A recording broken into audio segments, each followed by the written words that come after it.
Nous allons étudier comment le champ électromagnétique est affecté par un changement de référentiel. Nous nous plaçons en un point M, où il y a une charge Q, et nous notons E et B, le champ électromagnétique dans le référentiel R supposé galiléen. Ce champ électromagnétique va a priori être différent dans un référentiel R', que nous supposerons galiléen également, c'est-à-dire qu'il est en translation rectiligne uniforme par rapport à R. Et nous noterons U, le vecteur qui est donc constant, le vecteur vitesse de n'importe quel point fixe dans R' par rapport à R. Voilà, donc la trajectoire de O', c'est une droite. Et donc le champ électromagnétique en M, il est a priori différent. On note E', B'. Pour déterminer les relations entre E', B', E et B, nous allons redémontrer la loi de composition des vitesses qui permettent de passer de la vitesse dans le référentiel R du point M, qu'on appellera vitesse absolue, à la vitesse du même point M dans R', que l'on appelle vitesse relative. Alors pour cela, nous utilisons la relation de Schall. Le vecteur position OM, on l'écrit OO' plus O'M, et on dérive par rapport à R. Donc la dérivée de OM par rapport à R, par définition, c'est la vitesse de M par rapport à R, donc la vitesse absolue. La vitesse qui intervient lorsqu'on dérive OO' par rapport au temps dans R, eh bien c'est la vitesse de O' par rapport à R, c'est donc la vitesse U, appelée vitesse d'entraînement. Et enfin, la dérivée de O'M par rapport au temps dans R, c'est la même que la dérivée de O'M par rapport au temps dans R', puisque R' et R sont en translation. Donc les vecteurs de base, par exemple des repères liés à R et R', eh bien on peut les prendre identiques. Donc cette vitesse, c'est celle qu'on a appelée vitesse relative de M par rapport à R', qu'on peut noter V', et la loi de composition des vitesses nous donne V égale U plus V'. Vitesse absolue égale vitesse d'entraînement plus vitesse relative.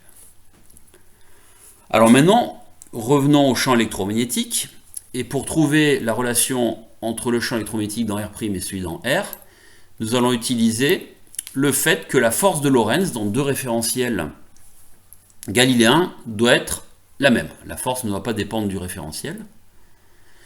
Dans le référentiel R, elle s'écrit QE plus V vectoriel B, et dans R', elle s'écrit QE' plus V' vectoriel B'. Effectivement, la charge Q, et c'est aussi un postulat, est indépendante du référentiel. On obtient donc qu'on doit avoir E plus V, que l'on décompose en U plus V' vectoriel B, qui doit être égal à E' plus V' vectoriel B', et ceci quel que soit le déplacement de notre point M par rapport aux deux référentiels, notamment par rapport à R', donc quelle que soit la vitesse V'. Alors ça nous montre que on doit avoir V' vectoriel B égale V' vectoriel B', quel que soit V', on doit avoir B' égale à B. Et on en déduit que E', c'est E plus U vectoriel B. Le champ magnétique est donc le même dans les deux référentiels. En revanche, le champ électrique dans R' n'est pas égal à celui dans R, puisqu'il fait intervenir également la vitesse d'entraînement et le champ magnétique. Alors il est à noter que ces formules ont un cadre de validité qui est limité, puisque le cadre correct du changement de référentiel en électromagnétisme, c'est celui de la relativité restreinte. Alors effectivement, on peut montrer que les équations de Maxwell ne sont pas invariantes par le changement de référentiel que l'on vient d'utiliser, et que pour qu'elles soient invariantes, il faut utiliser un changement de référentiel dans lequel le temps ne s'écoule pas de la même façon dans les deux référentiels, c'est-à-dire le cadre de la relativité restreinte.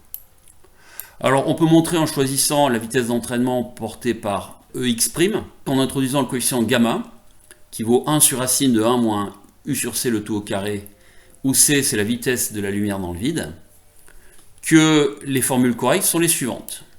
Donc on voit que cette fois-ci, à la fois le champ électrique et le champ magnétique sont affectés par le changement de référentiel.